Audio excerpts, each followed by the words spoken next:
I would call it completion more so than disappearance.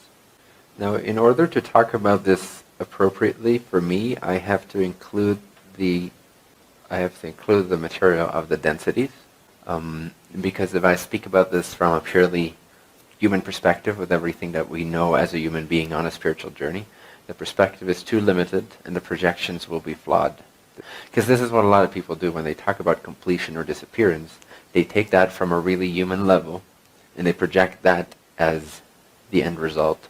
And then the human being tries to get to that end result. And so you get this spiritual seeking thing of like, okay, this teacher was completely gone. I want to be completely gone. And it creates all these kinds of weird mechanics and imbalances. So you have to understand that this is a continual journey way beyond this lifetime. And what I'm talking about is not the disappearance of the ego. I'm talking about the disappearance of the soul, or the completion of the soul itself, that which is already beyond this lifetime anyway. So that thing itself, that collection of lives, that itself is on a journey through the densities, through the different, some people call them dimensions. I prefer the word densities.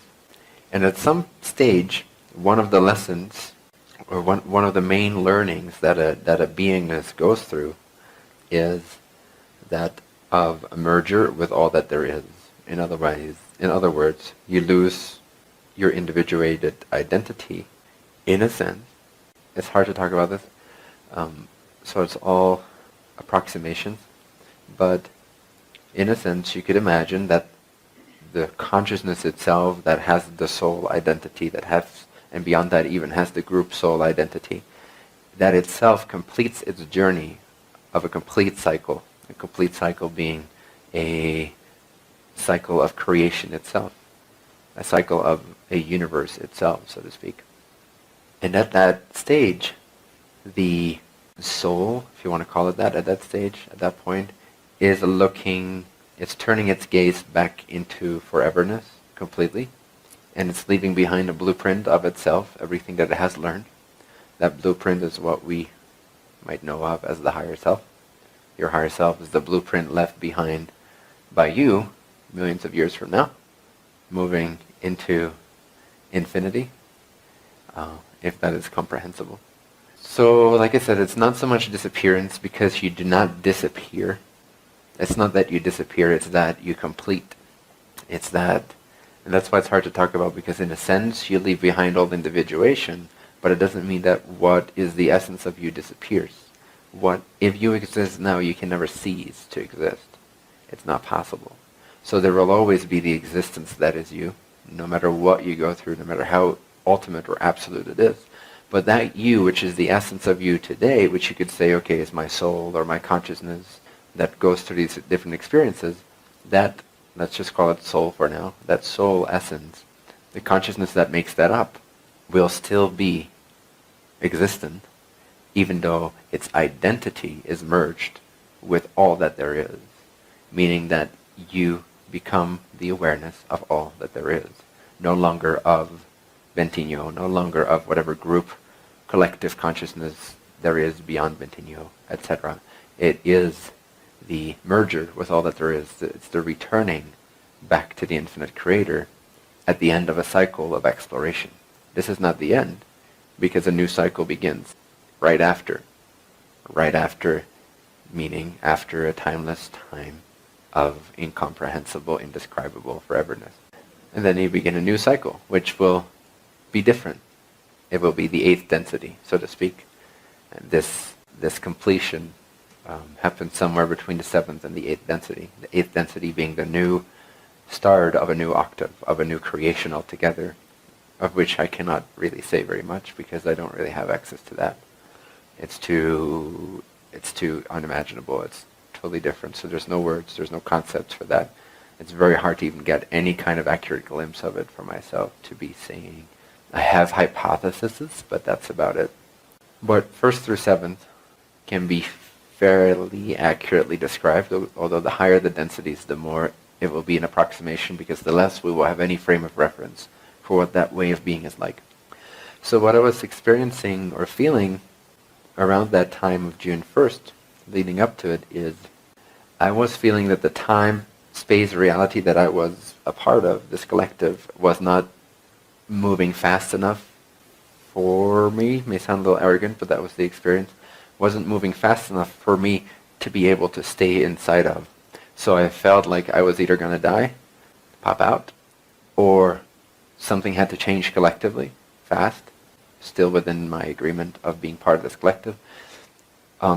Or the identity would start to, in that sense, merge more towards that native level where I'm actually exploring, which is starting to explore these things of turning my gaze back into foreverness. So in a sense, what I got was a download from my native level, native soul level. So the lessons that I'm learning at that level were, in a sense, a glimpse of that was infused into this life from this perspective. So I started to feel the human, not the human reflections. I started to feel whatever portions I was able to experience from this point of view of my native soul's actual journey and what's relevant for itself, in addition to it coming, quote unquote, here to be of service and to have an experience like this. But what it is going through for itself, like none of this is new for me. But what is new for me at that level was sort of falling through the veil a little bit, if that makes sense. So then the human goes through these experiences and processes what that is like. But that's not an immediate process, because at that level also there's a great sense of timelessness, and it's really hard to describe, like, oh, I went through shift from this day to this day. It also takes nonlinear timeless time, or marination time, so to speak, at these levels especially, to really complete these types of lessons. So it's not something that can be equated to even have anything to really do with this life, I discovered. It's simply that I received these glimpses of it, and I was trying to reconcile how that works, how that integrates with my experience here. And so I feel like it has, in many ways, in almost all ways, it has actually done what it was meant to do for me. I feel that the collective has changed, has gone through a change required for me to be interested again, to be physically focused, which happened around September this year. Hence, here I am, teaching, sharing, and again, active and in enjoyment, because now the pace that I'm at and the pace of what this environment holds are actually not as far apart anymore. So at least for another chunk of time, I feel like I can put my foot to the ground and create as much good stuff as I can. And so I'm excited again. Like I feel like, yes, okay, I can be here. It doesn't feel like there's such a difference that there is an incompatibility, so to speak. There's compatibility again. And that which had to happen, which is me growing really tired of one cycle of the energy of this environment, having exhausted itself and feeling like it's starting to become really incompatible. That for having that experience for a few months is what I needed to be able to have a download of even more of my native frequency. And if I look back upon my spiritual journey, what I find is that as I am going through this as a human being, as I went through this as a human being for the past, say, 10 years, incrementally, I have sort of recaptured the path that I have already done for whatever millions of years, so to speak, in terms of our time, at my native level. And so I'm given downloads of these and then I integrate them. I'm given downloads of these and then I'm integrating them. And then every time I get a new download, it's of a slightly higher density lesson that I've already learned natively, but I'm recapturing very briefly and rapidly from this point of view. So sometimes it has been a little confusing or earth-shattering, but then when it gets integrated, I feel like I'm more and more closely transparent to who I actually am.